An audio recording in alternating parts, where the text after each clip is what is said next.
The sun's pole spins at the rate of 37 and some fractional part of a day it takes to do a revolution.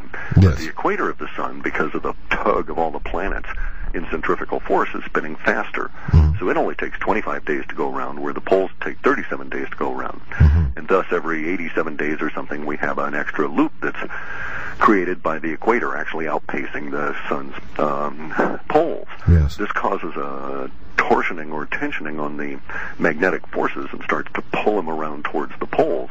And it's actually what causes sunspots to begin with to occur at a specific spot. We almost always see the sunspots occur at 19.47 degrees up to 33 degrees of latitude. Right. And this is why by the way, this is why we have 33rd degree Masons. This is why Washington D.C. is on a particular parallel. This is why they encoded all this information, and the secret societies have carried it forward, and they're worshiping these numbers without understanding exactly what the numbers mean. They think of them as their power base, but really they're a big warning. Yes. And the warning is that when this occurs, certain things will happen, and eventually the sunspots would go away. Oh boy, I'm going to have to interrupt. I've got to go sign for something. Can we hang on a minute? Yeah, that's fine. We have to take a break anyway. You go take care of that. I'll be back in 2 minutes. Not a problem. We are going to go to a quick break here. I'm just going to put Cliff in to a holding pattern here. Very, very interesting. Now, again, like I said, I had a chance to look over this stuff, and I'm looking at the data filing. So we're looking at the one that we're talking about here is Terra. It's crust filling, baking, freezing, thawing, drying, changing, and gnawing. And Patrick Garrell, he did. I mean, he's been talking about this for a while, and the Earth is growing. That's something. All right. Oh, okay. Thank you, Jimmy.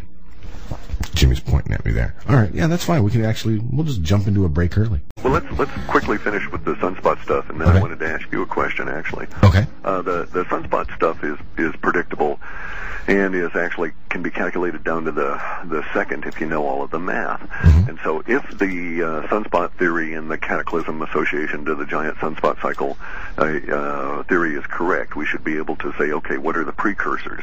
Some of the precursors would be the period that we're in right now with no sunspots. Yes. And the next precursor would be a change in our sunspot activity from the regular guys that would appear between 19.47 and 33 degrees and truck around the sun. Instead, what we're going to get are sunspots that may appear in that band, but they'll be brief, Mm-hmm. very violent likely, Mm-hmm. and extremely brief. I mean, they may only last hours. A very atypical situation. Further, the further we progress into the last part of the solar sunspot cycle, megacycle, we should start seeing strange things like very violent, probably brief as well, sunspot activity in the high latitudes of the sun, both north and south pole. So anytime we start getting sunspots that are creeping up around 60 or higher, I would say that's another one of those indications. And again, they should probably be extremely violent, like just appear, blow out a bunch of stuff, and then disappear almost instantly, unlike regular sunspots. Right. And so if we get into that, then the next precursor to look for is what we're going to call sun shimmering. Yes. And say that we're correct, and that we start seeing polar sunspots that are violent and blowing off CMEs, right, like coronal mass ejections, and throwing out huge filaments and stuff, and then they just disappear. Mm-hmm. Well, that may be say an 18-month warning, Mm-hmm. in the sense that you may have 18 months thereafter to prepare for the end of that solar cycle and the beginning of the next one. And by this, I mean we will not have, as the scientists think of, solar sunspot cycle 24. It'll just never ever happen. Yes. We're going to get to a point where the magnetic bubble around the sun is going to expand out way past the inner planets and may come all the way out to Earth. And then it'll collapse back down, and the sun will start over basically on sunspot cycle 1. That will be for the next 11,500 years. Yes. And other precursors, like I say, beyond the polar sunspots, we'll get polar sunspots both at north and south poles at the same time. That'll be a warning that we're getting pretty close. Yes. Then in the latter, say, 6 to 8 months, we should get some level of sun shimmying, as though there are constant solar tsunamis going on, and if you may not be able to see it with the naked eye, but you probably would be able to see it through a pinhole reflecting light onto a pure white sheet of paper. Right. You get a focal length, and you just move it back and forth, and then you can see the sun. And basically, it's all happening over your shoulder, and you're looking at this sheet of paper. Right. And it's a real good way to see the solar shimmying. Once that happens, I'd say that's maybe a 6-month warning. What? Oh, that's not good. Well, no. My question to you is: yes. You've interviewed Patrick Garrell. Yes. What do you think of him? It was one of the most interesting interviews that I had done at the time. That's for sure. It was because of his location. The signal, the phone signal, kept going in and out. But his information, because he was right to the point. He got to everything, and he was also telling us that come 2012, he was fully prepared. He said get to the higher elevations, and that's exactly what he was going to do. And I can't remember. Wait, let me see if my brain can still work here. He mentioned a particular mountain that he was going to. Oh, in South Africa. That's it. South Africa, yes. Yeah. But the information that he had was absolutely fascinating. It was the most impressive to me out of all the 2012 information that or shows that we've ever done was his.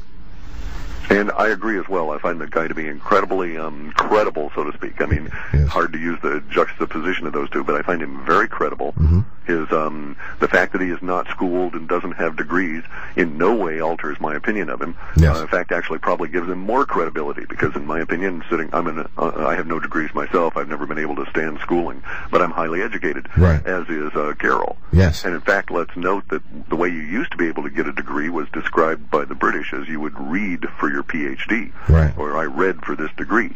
And it was just a casual use of the term, because basically that's what you did, was a lot of reading. Right. But in any event, Garrell I find to be very credible, and I've checked his math, and he had in the books I've read, he's had 2 small arithmetic errors that simply don't matter, yes. and don't really affect the outcome. And then I went back and I've done my own analysis recently, and by my estimation, in these 2 cities and in these 2 sets of monuments taken together, counting design and location, that is to say all of the surveying required, but not the construction, no movement of any of the blocks for the cities, but just the design and the location, and then the sculpting of the stelae and a particular lid in the Mayan area. It has about 10 billion human calories involved in just these activities.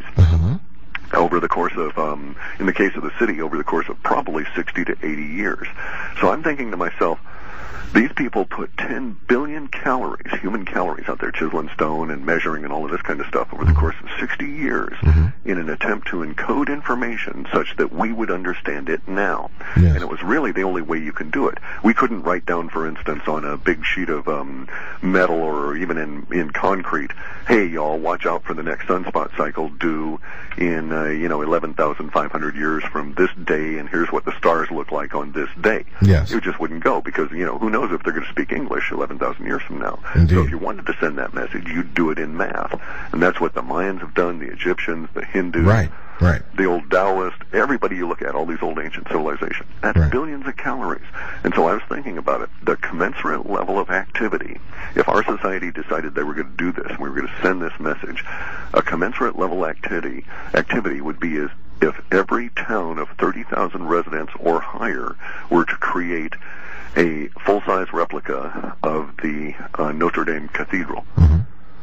So if we did that all across the planet, that would be a proportionate level of calorie expenditure in our social order to theirs. Yes. So they put a huge level of effort into it. And I don't believe they were just dinking around, Yes, indeed. I agree with that. And, one other thing about Patrick was, if my memory, again, I'm going off of a couple of years here, but if I remember correctly, I remember him saying that there was a couple of calculations, or a calculation that he was working on, that he just couldn't quite There was something wrong with it that he couldn't quite work around, but he was close to it. And the other thing about him that's very impressive is that he stands behind it. He's willing to go up against anybody that wants to challenge his information, his data, and his math, and say, well, this is what I've concluded to, and I challenge you to prove me wrong. So he's very confident about it, and he has a right to be, I think.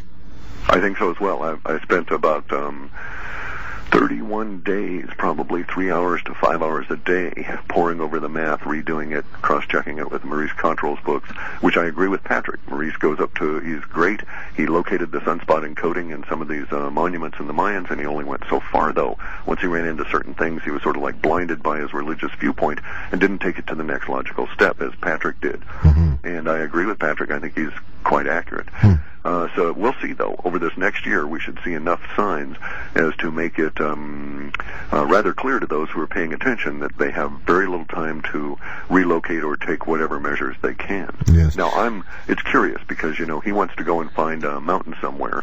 And while I've lived my time on this planet in a few mountainous regions, by nature, I'm a boat person. The universe has always made me a boat person for whatever reason. So that's the route I'm going to go. Yes. And some of the stuff Patrick has, of course, indicates that the Atlanteans spent the last 208 years prior to the previous major collapse or cataclysm building and storing boats and stuff to survive. Yes. Ooh.